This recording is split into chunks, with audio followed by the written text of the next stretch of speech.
As a leader, you're constantly making high-stakes decisions with incomplete information. It's just the nature of the job. But what if there was a better way to think? A mental model for systematically getting better at judging situations, especially when things are uncertain? Well, there is. It's called the Bayesian mindset. And over the next few minutes, we're going to explore how you can make it your new secret weapon. So here's what we're going to cover. We'll start with the smarter way to learn. Then we'll dive into what's called the power of priors. We'll walk through a really surprising test case that shows this in action, connect it all to business strategy, and finally wrap up with what it really means to lead with this powerful mindset.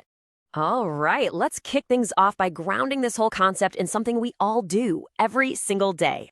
Just think about it for a second. When was the last time you truly changed your stance on something important? Maybe it was a surprising data point in a quarterly review, some brutally honest customer feedback, or even just a sharp insight from a colleague that made you go, I hadn't thought of it that way. Well, that process, that intuitive, natural act of taking in new information and adjusting your worldview, it actually has a name. It's called Bayesian reasoning. You're already doing it. The trick is to start doing it on purpose. So, let's put a little more structure around this idea and see exactly how it works under the hood. At its heart, Bayesian reasoning is really just a formal way of learning from experience. It treats our beliefs not as facts set in stone, but as probabilities. It's a framework that says, hey, it's okay to have an opinion, but you should be prepared to update that opinion as you learn more. And it works in a really simple, elegant loop. First, you start with an initial belief, which we call a prior. Think of it as your starting point, your best guess. Second, you go out and gather new evidence, new data. And third, you combine your prior with the new evidence to form an updated belief a posterior. And here's the beautiful part. That posterior, well, that just becomes your new prior for the next time you learn something. It's a constant cycle of getting smarter. And make no mistake, this isn't some new age management fad. This idea goes all the way back to the 18th century. It was a secret weapon for Alan Turing when he was cracking the Enigma code during World War II. And today, it's the engine behind so much of our modern world. We're talking AI, medical diagnostics, you name it.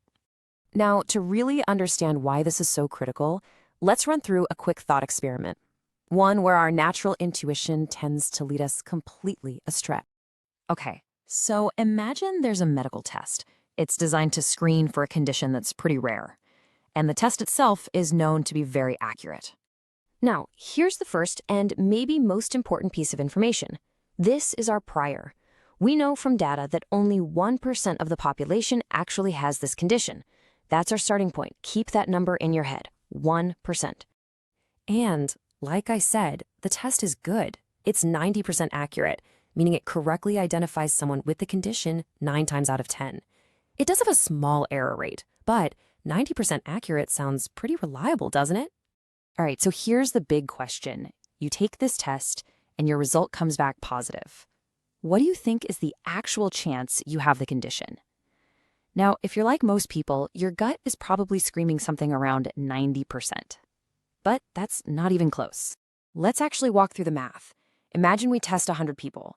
Because we know only 1% of people have the condition, we expect just one of those 100 people to actually be sick. Our 90% accurate test will almost certainly catch that one person. So that's one true positive. But what about the other 99 healthy people? Well, let's say the test has a 3% false positive rate. That means it's going to incorrectly flag about 3 of those healthy people. Those are our false positives. So in total, we have 4 positive tests. And here's the mind-bending result. Of the 4 people who tested positive, only one of them is actually sick. Your actual chance is just 1 in 4, or 25%.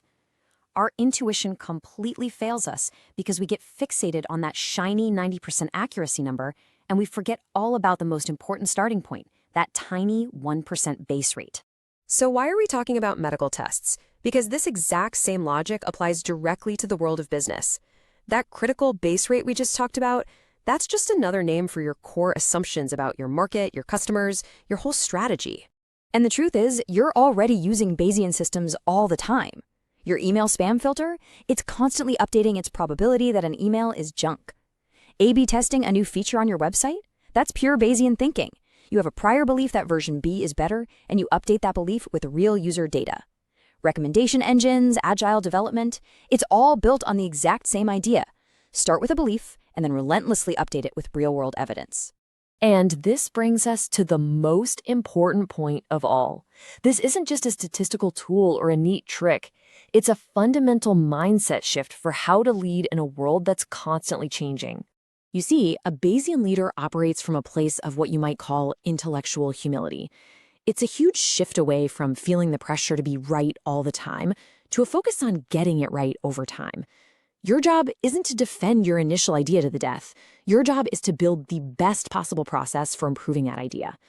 That means being explicit about your assumptions, actively looking for evidence that proves you wrong, and having the courage to change your mind when the data changes. Ultimately, it really comes down to this. The best leaders don't have all the answers. They have the best process for updating their beliefs. This is about building a true learning engine for yourself and for your entire organization. It's about creating a culture where changing your mind isn't a sign of weakness, but a sign of strength, the ultimate competitive advantage. So the real question to leave you with is this: how strong is your engine for updating your beliefs?